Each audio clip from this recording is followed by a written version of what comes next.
Hi. Um, on this sad day, I just wanted to make a comment about some of the things I've been seeing in the newsfeed. Obviously, there's a swirl of emotions from sadness to uh, incredulity, numbness, rage, outrage, tolerance, forgiveness, compassion, um, despair, vengeance, lots of different emotions swirling around. And of course, there are different viewpoints. Some people are saying, remember that an extremist is not an example of the majority. Some people are saying that anyone who is similar to that person must be removed. And I don't know what they mean by removed. I don't know if they mean removed from their locality, um, and displaced into a different geography, moved around the surface of the planet, or removed from the planet. They're unspecific in their sense of removal. But it got me thinking a little bit about wanting to make a comment that might be slightly unusual, but then I tend to look at the world through a slightly different lens because my autistic brain isn't the same as everyone else's. Um, One thing I saw once I thought was really cool. It said, autism and Asperger's syndrome is not faulty wiring, it's a different operating system. So if you think of it that the majority of people, their brain runs on Windows, and I've got a Mac, all right, which means that I miss what you see, I acknowledge that, but also might see what you miss. You may or may not acknowledge that. But different people have different perspectives, and one thing I heard once that I was absolutely fascinated by, on my second master's degree, in about 2009, we had a lecture from a lady who was a peace anthropologist. A peace anthropologist. And she talked about different cultures, and we were just talking about identity, and in the psychosocial studies masters. And she was saying that, for example, in the West, our identity tends to be exclusive. So I'm David Charles Rowan, not just any David, a particular one. And I have a certain history. I do certain things. I have certain values, beliefs, etc., tastes, styles, and all of these things comprise a sense of me. But if you look at other cultures, they don't have that. Some cultures have a clan, and in their sense of clan, the individual is the group, and the group is the individual. So, so if there was, say, a region of Africa where the locals had a clan type identity, and there was one person who was a warden, a game warden, and another one who was a poacher, and they encountered each other, the warden and the poacher.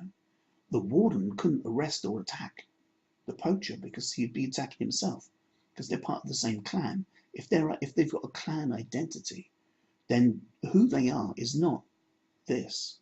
Who they are is their webbed network. And so there are certain parts of the world where people have that sense of self rather than the Western idea of the self as an individual, and we are responsible for what we do. We can be encouraged by people, we can be discouraged by people, we can be influenced, we can be instructed, we can be told, we can be tyrannically dominated to do something, but ultimately it is our brain that makes our hands do what our hands do. It is our brain that makes our feet do what our feet do. And in the West, we're used to thinking about ourselves like that. So when we encounter possibly another culture that has a different way of organizing its sense of identity, we might either be confused by that or not even comprehend it. It could almost be like, someone describes their identity at the pitch of a dog whistle. In other words, they are communicating, but it ain't going in because we're not hearing that. That could be a possibility. And then she talked about something else, and she described, she used the ongoing conflict in between Palestine and Israel as an example of something. So what I'm about to discuss is not about that conflict, but that is an example. And she said that you could liken some societies to have a structure that is almost akin to a tree. Bear with it, right? And she said, like, there's a main trunk with branches coming off, leaves on the branches, and the main trunk goes down into a root system, and there's a main root. And you could remove one of the leaves, the tree will remain intact. You can remove a branch, tree remains intact. But it's only when you isolate the root, that's when the tree dies. Other societies or cultures are configured like weeds. And in a weed system, you can remove whole sections, whole chunks of it, and it will still carry on thriving. Some terrorist cells are like that, whereas old time wars used to be very kind of tree-like. So each tree structure would get its representative army with their flags and insignia and uniform, and they'd be on the battlefield, so everything is observable and upfront and conscious. And then they would have their skirmish, and then at the end of their skirmish, a winner would be decided, and then the spoils of territory or whatever would be taken into the territory of whichever tree has won the battle. But what happens if the enemy is more like a weed? So a tree structure like Israel keeps trying to neutralize or take out Palestine by identifying its key players as if it's taken out the key root. Of course, that doesn't do anything. Meanwhile, the weed keeps trying to choke the tree. And that doesn't do anything if you can climb all over the tree, but it won't do anything to it because it's not targeting the key root. So sending missiles into peripheral villages won't do anything to the entire system. Now, if you think of the word extremist, Islamist extremist, this particular theology that drives this behavior that we unfortunately have been a recipient of in the last 24 hours, it's not indicative of moderate Islam. Right? So a moderate Muslim would not think to do those things, but an extremist would. And one of the things that drives people to target or to look for representatives of the extremism is by looking at anyone or anything which seems to display the iconography of moderate Islam, thinking that they're one and the same, but they're not. So on a kind of, if you think of it as a sliding scale, the reason that I'm not a Islamic extremist is that if I was in the company of an Islamic extremist and they were peddling their wares, telling me about their beliefs, telling me what's wrong with me for not believing what they believe, etc., it wouldn't do anything to me. They can use as many guilt levers as they wish, and it wouldn't do anything because I don't tap into that sliding scale. So because I don't have the moderate beliefs, I can't be shunted along into the extremist beliefs. So, someone can say to me, you're a nasty person because you're not a good Muslim. So, I don't care. I have no desire to be a good Muslim or any kind of Muslim. So therefore you can throw tomatoes at me for being whatever quality of Muslim you wish. Doesn't do anything to me because that I don't subscribe to a desire to uphold any sense of that. Right? So it just disappears right over my head. Whereas if a person has a desire to be a certain quality or certain type of Muslim, and then they're told by people with theological argument that because it says this in the Quran, you have to demonstrate or prove your worth by doing that behavior. And then the person is faced with the dilemma of if they do not do that behavior, then they're a bad Muslim and therefore they can feel bad and their self-esteem is crushed and bruised, etc. And one could possibly say that one needs a crushed, bruised self-esteem to begin to find that one is susceptible to these leaders, although of course there is a sense amongst the brothers that their identity is slightly clannish as well. So it's not just the personal individual, there's a clanism involved in the culture.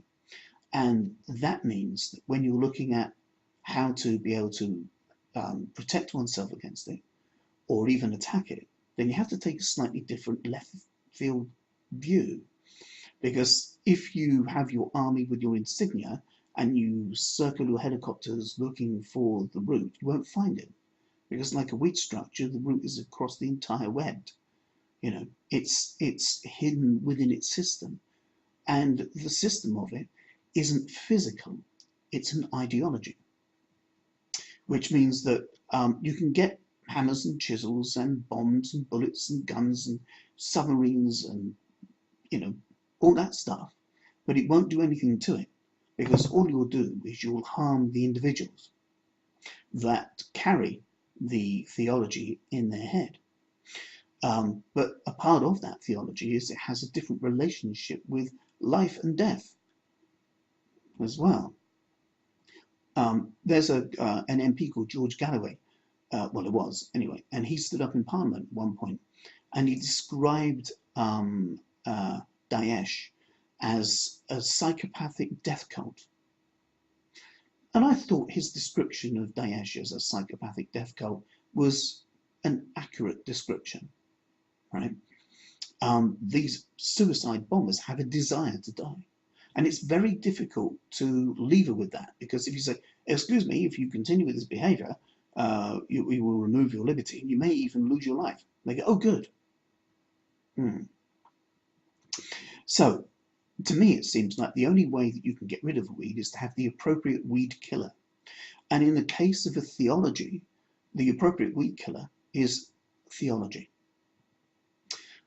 which means somebody who is profoundly well versed in the Quran and also in different cultures of Islam. You know, not just the Shiites and the Sunnis, but also Sufism. Someone who understands the cultures of Arabic Islamic culture, North Africa Islamic culture, as well as Pakistani Islamic culture, and also British Islamic culture as well, and its different component constituent parts. Someone who has not good deep knowledge of all of that, but also a desire to be able to neutralize the extremism, could possibly create a document or argue with these individuals in such a way that when they hear the rationale, it dissociates them from the emotions, and therefore that means that they can't be nudged into the extremist. That would be the only way of doing it. But who could do that? Because it's almost like the people who have access to that depth of knowledge, by definition, are on the scale. And who would listen to them as well. So, you know, a similar thing happens in other parts of the world where there are conflicts.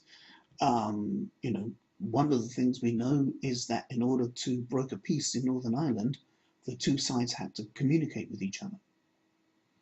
And that means that people who had, you know, mutual history of mutual pain had to park their emotions in order to begin to have dialogue.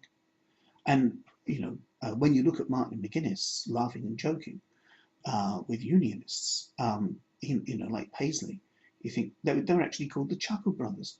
I mean, it would have been absolutely unthinkable in the early 1980s, and yet there it was 20 years later. So I think it is possible for peace to be found in different ways, but that also requires a depth of thought. And now, to people who have a desire to get rid of these people, get them out, it's not the people that's the problem, it's their ideology. So, and the ideology is inside a person's brain. You can't tell whose that is. You know, I was married to a person who has a Muslim background, and one of the things that I used to be told was that some of the most extreme people are actually the English white converts. The people who convert to Islam can have a more radical sense of it than the people who are kind of born into it. A bit like, if somebody chooses to be a Catholic, they become really deeply Catholic rather than, oh God, Catholicism again when they're a kid, So because it's not just the noise around you, someone who steps into it because they really like it, right? And those people can be more extreme.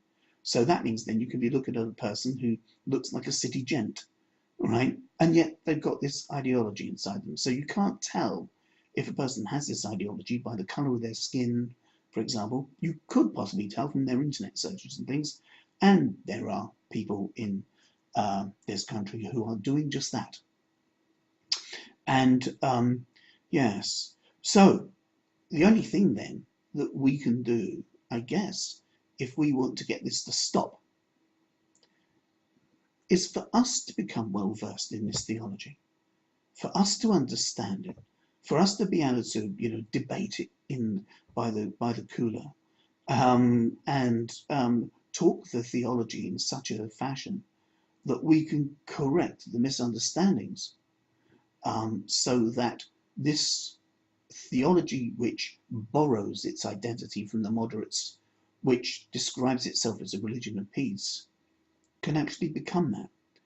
And in a funny kind of way, that would do great service to moderate Muslims as well, because their sense of a desire to live in peace is being kidnapped by these nutters, these people who take their notions of things and distort them and twist them until they're almost unrecognizable, but just recognizable enough that a person who has low self-esteem or perhaps has attachment problems or whatever can then be tapped emotionally and then moved along the sliding scale into the realm of extremes.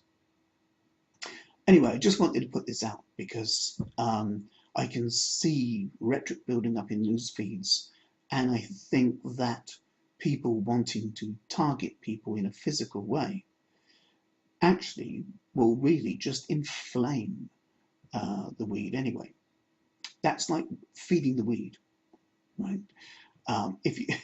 So how do you get rid of a weed without feeding it? You find out what's poisonous to the weed. And I think, in my personal opinion, that what's poisonous to this weed is logic with a comprehensive depth of understanding of the theology. And that's going to be the only way you can unravel the neural pattern that means that somebody walks into a concert area and chooses to deliberately kill and maim children and their parents. What a place, what a world. Beautiful in some ways, maliciously cruel in others. But I can't say any more about that because it's too difficult to continue speaking. So I'll stop here. But anyway, I hope something in this might have illumined something or helped in some way. All right, thanks. Bye.